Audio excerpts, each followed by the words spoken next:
Meanwhile, President Ferdinand Marcos Jr. reveals he has awareness of plans to oust former Senate President Juan Miguel Zubiri but denied any involvement from Malacanang. The president also reaffirmed his trust in Zubiri.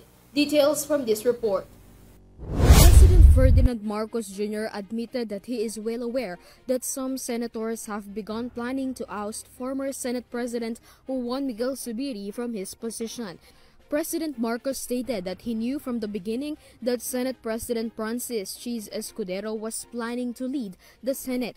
However, he said he has not yet talked to any parties because he was in Negros Oriental to personally distribute aid to farmers and fishermen affected by El Nino on May 20 when Senator Mig stepped down from his leadership.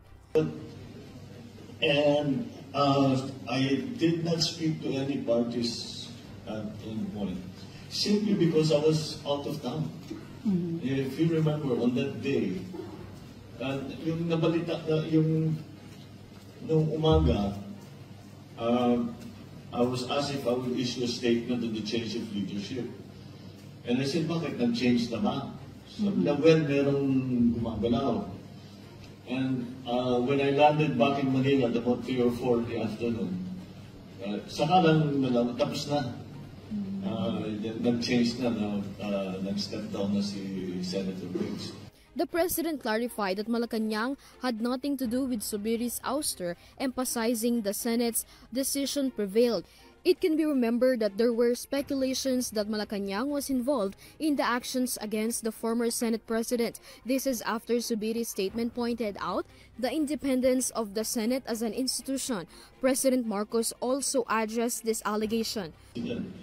I'm not sure what he is referring to.